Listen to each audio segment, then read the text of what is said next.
Hi, my name is Alexis Daly, and as part of my Master's of Sociology program at Arizona State University, I would like to present ideas for improving the academic performance of students in San Diego's Unified School District by engaging parents in their children's education based on recommendations from numerous studies that demonstrate positive effects of parental involvement on student success. In short, I am conveying three key points. Language barriers that stand between ELL parents and their involvement in their child's education, parental involvement that has been identified as a large component for student success, and improving San Diego Unified School District's current approach for ELL parents that can bring more student success. I would like to start the presentation with characteristics of San Diego's Unified School District. This graph shows just how diverse the San Diego Unified School District is. Which ethnic group do you think has the largest student population in SDUSD? If you guessed Hispanic, you're right. Hispanic students are the majority, making up 46.5% of the entire student body. That's almost half the students. In numbers, this means that there are 61,032 Hispanic students in the school district. Let's take a look at how deep San Diego Unified School District's ELL students could possibly go. 46.5% of students are indicated in yellow as Hispanic. 23.4% of students are white or non-Hispanic in orange. 10.2% of students are African American in the gray. 5.4% are Filipino in gold. 4.9% are Indo-Chinese in blue, 3.3% are Asian in green, 0.3% are Native American in teal, 0.6% are Pacific Islanders in red, and 5.4% of students are multiracial or multi-ethnic in the darker gray color. As diverse as the San Diego Unified School District is, there are also many English language learners. 24% of them have been identified as English language learners or ELL, and 74% of them are Spanish speaking. So out of 61,032 Hispanic students, 22,541 of them are ELL. What does this mean for English language learner parents and their involvement in their child's education? ELL parents are interested in their children's education just like any other parents. They love their children and they want what's best for them. But ELL parents may face the challenge of language barriers that interfere with their ability to be involved in their child's education. They may not be comfortable with the school environment or know what questions to ask. As shown in previous slides, there are over 20,000 students who are ELL in the San Diego Unified School District, and their parents have difficult times with engagement of parental involvement that would increase the likelihood of their students' success. Research from education and urban society supports that parental involvement has positive effects on educational outcomes. This table shows how much of an effect parental involvement has on various measures of academic performance of their children by ethnicity. For example, Latin parents and Asian parents' involvement in their children's education has an effect size of 0.43 for overall academic achievement and 0.25 for GPA. Parental involvement has a positive influence on academic achievement tests as well. In other words, students whose parents are not as involved in their education may face some lost opportunities for better academic performance. Another study shows how higher parental involvement yields higher language arts test scores of students.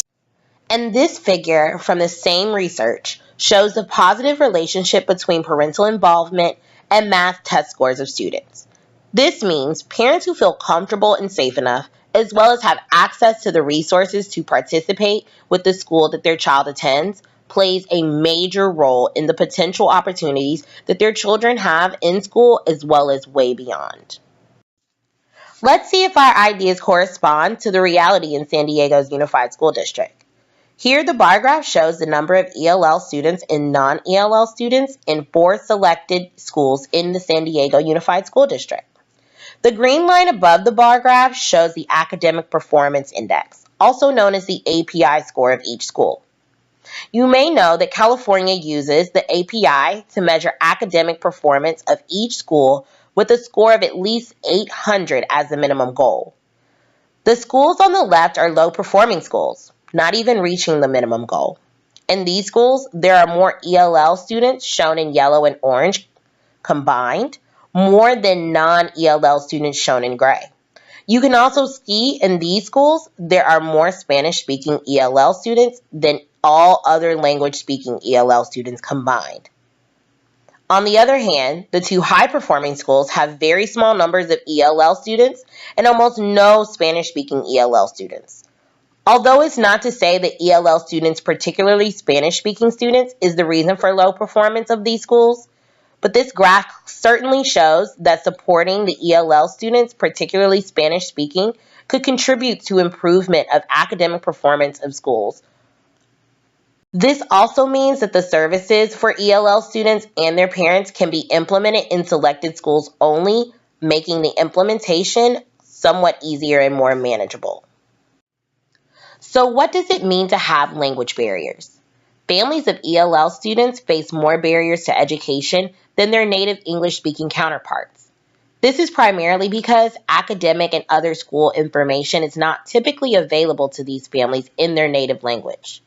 This makes seemingly mundane concepts like parent-teacher conferences, school notices and announcements, homework or curriculum resources, and informational sessions much more difficult for the parents of ELL students to gain access to and understand. Although offered for many events, translators are not always available to these families in their native language, which leaves the burden on the shoulders of ELL students during the transference of information from the school to home. It's important to note that families with language barriers also face low-income inequalities.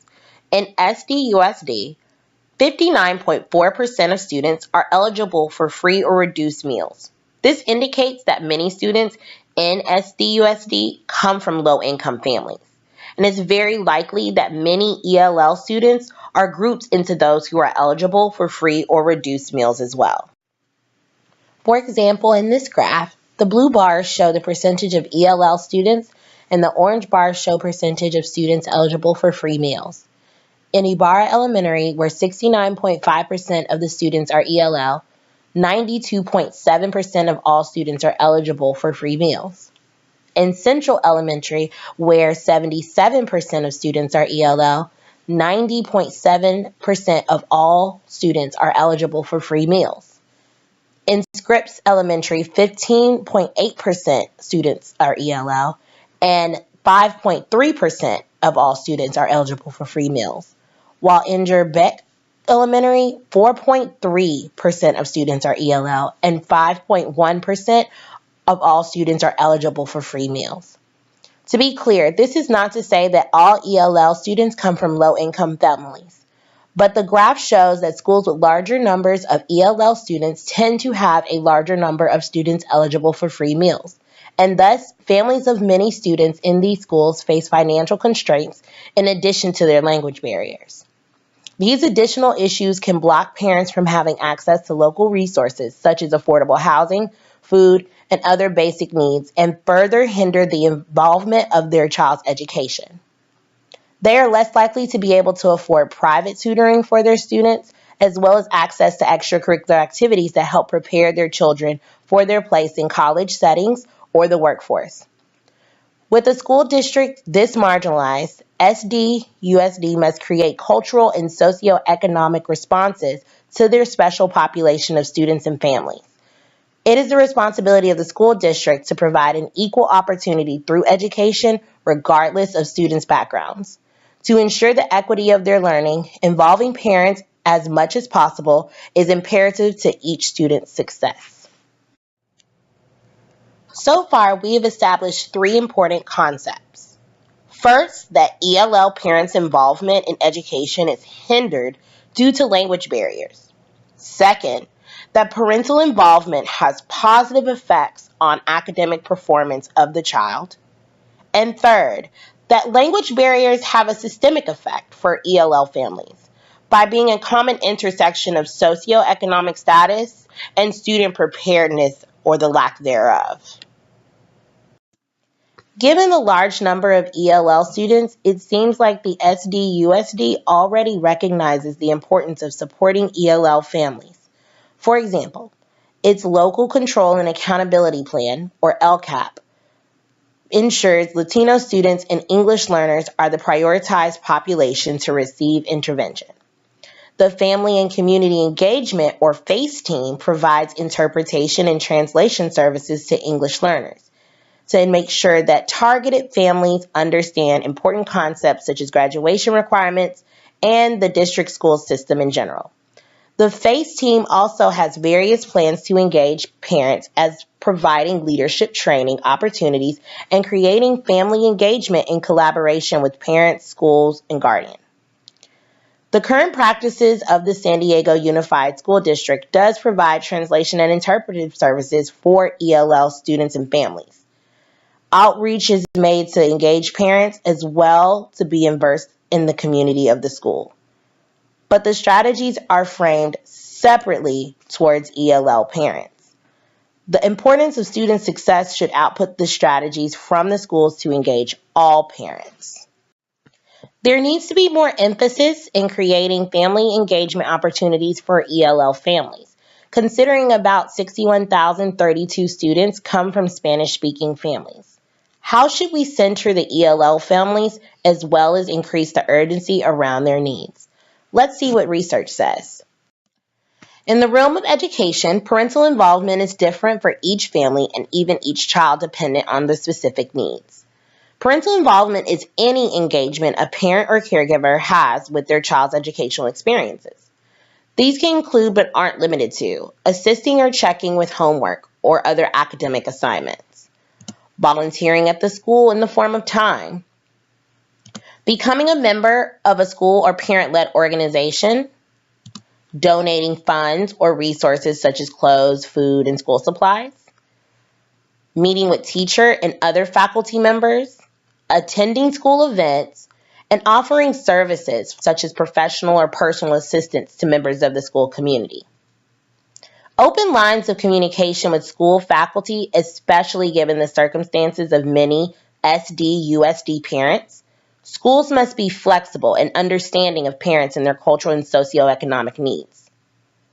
One of the most impactful ways parents can participate in their child's education is a few minutes of reading with the child each day.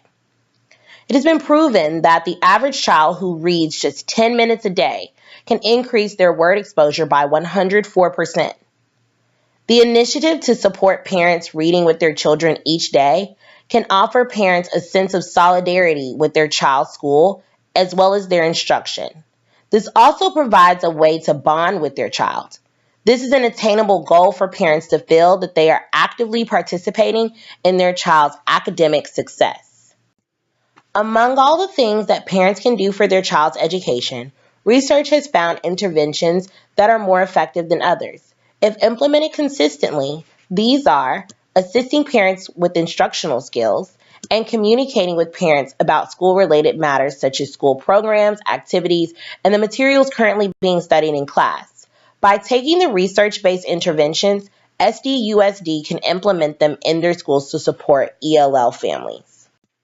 The first strategy is to support parents with instructional skills. Schools in SDUSD can do this by first providing Parent Academy workshops. This would be a semester-based academy held in the summer or after school during the school year with workshops. The workshops would serve to teach parents strategies for developing literacy and numerical skills with their child, common curriculum strategies that are already being used in the classroom, and educational games that can be done at home with household items. The purpose of this academy is to help give parents effective tools they can not only use at home, but also the confidence to know that they are able to help their child effectively. These workshops will be taught by parent liaisons or certified staff, and all parent instruction will be offered in native languages. Parents participate voluntarily and sign up ahead of time to ensure space and materials for instructors. By signing up by semesters, then parents can commit to attend all the workshops during a semester. In this, there is a level of continuity, and parents will be able to optimize their learning. The Academy will be able to hold workshops on campus in the evenings, and it will be offered free of cost. What's most important about this strategy is that everything will be provided in the parents' native languages. What are some items from schools that you believe would be paramount to be in a parent's native language? The second strategy is around communication. Parent communication is important by providing not only different avenues for parents to have access to information, but also providing this information in their native language. This can make families more comfortable and willing to be involved. Some of the ways that the district can do this is by using social media to inform parents of student work with posts in native language, providing how-to guides, including question and answers for parents to ask at teacher conferences, which can make them feel much more prepared and boost attendance. And translate important school documents such as report cards, school newsletters, permission slips, and student policy handbooks that are simple without complicated vocabularies. The current strategies to acknowledge ELL families in the San Diego Unified School District does express support needed for the population, but I'm calling for extra effort in supporting these vulnerable families. The recommendations that have been made in this presentation include assisting parents with enhancing instructional skills and communicating with parents about school-related matters in their native language. Just as they are interested in their child's education like any other family, they need that extra open door so that they are able to broaden their reach into their child's experience. Creating more inclusivity and support for English language learning parents will result in much more success for SD-USD students. Thank you for taking the time to watch this presentation. While my focus for this project was on the diverse San Diego Unified School District, the lack of ELL support is an issue in many schools across the country. The United States of America is a melting pot of cultures. And with that being said, for schools to truly serve students, the needs of their environments, particularly the families that come from those environments, must be accounted for. It is an effort that can only be done properly with the help of everyone. This is true equity in the education system. Now, I ask that you take some time after this video to reflect on ways that you can support ELL families in your local community. Your viewership matters. Thank you.